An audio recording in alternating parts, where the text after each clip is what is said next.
kulanti wacan saaxiibayaal, halkan waa dhanka wararka. ku soo dhawaada wararkii ugu dambeeyay xaaladda guud ee siyaasadda Soomaaliya.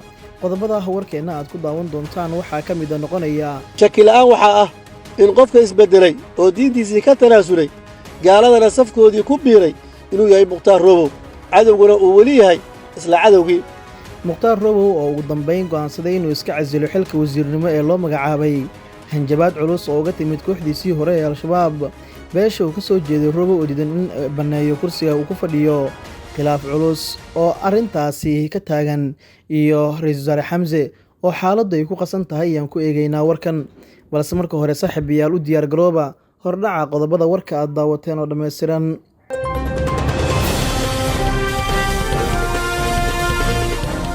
aynu ka horreynaya mukhtaar robow ayaa ugu dambayn go'aansaday inuu iska casilo xilka wasiirnimo ee loo magacaabay.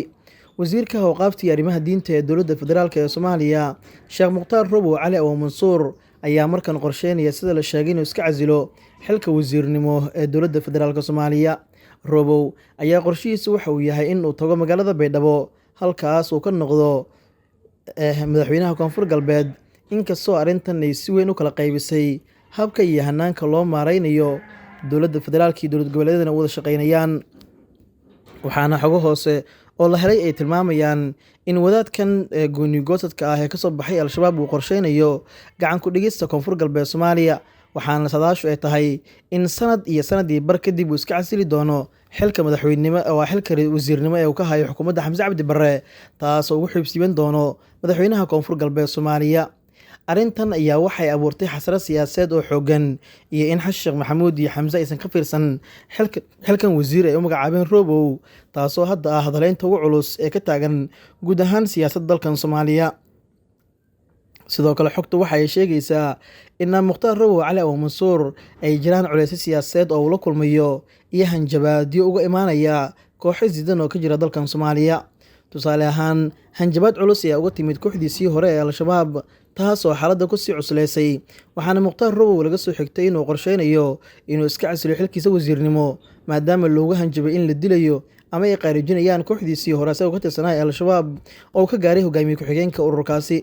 al-shabaab ayaa si weyn uga hortimid in mukhtaar Robow uu ka mid noqdo golihiisa wasiirada ee Xamse, waxayna sheegeen in uu ka baxay ballantii iyo jihaadkii ay hore wada dhigteen. taas beddelkeedina haddii wixii ka dambeeya ay dagaal u tahay iyaga iyo Robow, waxayna si cad u sheegeen inay qaarijinayaan haddii mukhtaar Robow Cali Abu Mansuur uu iska casili waayo xilka wasiirnimo ee uu ka hayo dowladda federaalk ee Soomaaliya.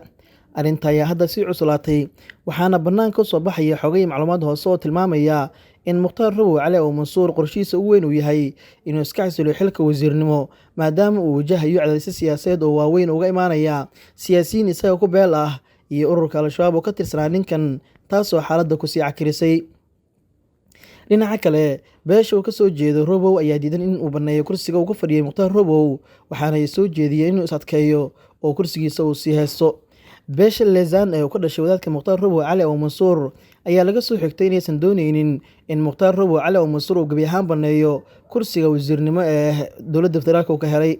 waxay sheegeen inuu yahay booskii ugu habboonaa ee isaga loo magacaabay iyo in la keenay wakhtigii ugu habboonaa ee Soomaali u baahnayd, waxayna ka dalbadeen beesha uu ka dhashay Robow ee Leezaan in kursigan uusan bannaynin maadaama beesha dhan uu ku matalayo kursiga, muhiimna ay tahay in qaranka uu shaqeeyo. odayaasha dhaqanka ee beesha Leezaan oo la kulmay mukhtaar Robow Cali Abu Mansuur ayaa si xad ugu sheegay inuu iska iloobo culays walba oo siyaasadeed oo uga imaanaya bulshada qaybaheeda kala duwan iyo kooxdiisii hore ka tirsanaa ee al-shabaab, waxayna ka dalbadeen inuu is adkeeyo islamarkaana uu joojiyo dagaalka siyaasadeysan ee uu ku wajahayo arrintan. haddaba xogta ayaa waxay tilmaamaysaa in Robow uu wajahayo cadaadis laba dhinac ah oo ka imaanaya siyaasiyiinta ku beesha ee ku matala federaalka iyo sidoo kale kooxdii hore isagoo ka tirsanaa ee al-shabaab. haddaba mukhtaar Robow Cali Abu Mansuur, nin maalmo badan magaciisa dhexlayay ama uu dhex yaalay miiska go-aanka ee kooxda al-shabaab, mid ka mid a kuwa lacagta la dul dhigay madaxooda, nin muddo badan u dagaalamayay afkaarta dimuqraadiyadiidka ah, ayaa maanta magaca ugu saameynta badan 26 wasiir oo ay leedahay dowladda Soomaaliya. Robow waxa uu 7 bishan u dhaartay ilaalinta diinta dalka, dadka iyo dastuurka, maadaama uu waqti dheer diidanaa dowlad ku nool nidaam awood qaybsi 4.5 iyo dastuur ay reer galbeedka maalgeliyaan.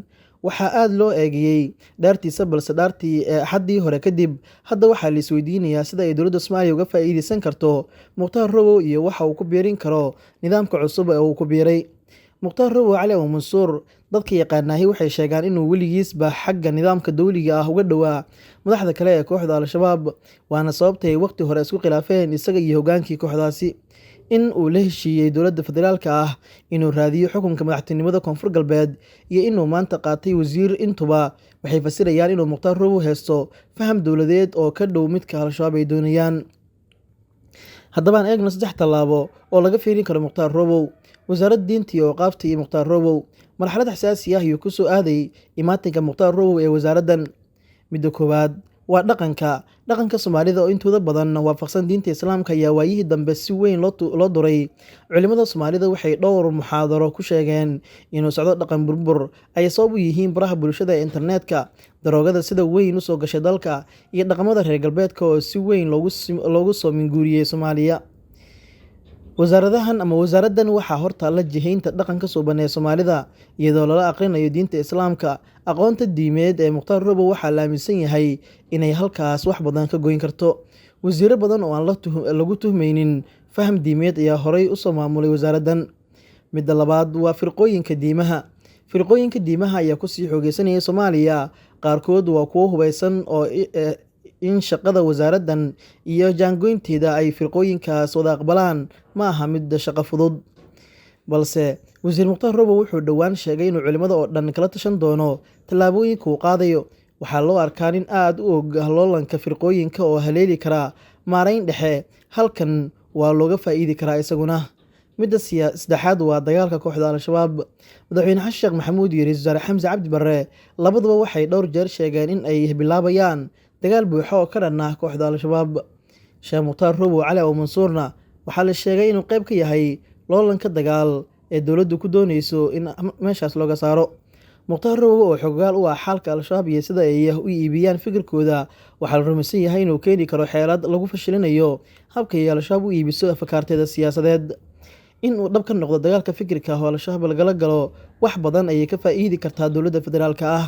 Marka qodobadan laga eego oo lagu kabo in si dhab ah loo wajaho, waxaa dad badani u muuqato in dowladda federaalka ah ay ku faa'iidi karto magacaabistiisa Mukhtaar Robow, kaasi oo aan dhinaca kale weli ka tanaasulin doonistiisii xukunka madaxtinimada ee Koonfur Galbeed Soomaaliya.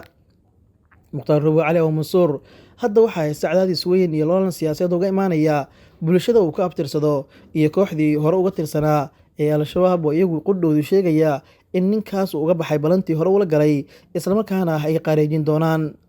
Ugu dambeyntii, marka la eego khilaaf culus ayaa ka taagan arrintan xilli Ra'iisul Wasaare Xamse xaaladdu ay ku xun tahay, waxaana Xamse ku jahwareersan yahay xalinta arrintan iyo Mukhtaar Robow inuusan iscasilin maadaama ay fadeexo weyn ku noqonayso xukuumaddiisa. Guud ahaan saaxiibayaal, waa naga intaa wararkii ugu dambeeyey xaaladda guud ee siyaasadda Soomaaliya. Tan iyo kulan dambe, sidaas iyo nabadgelyo.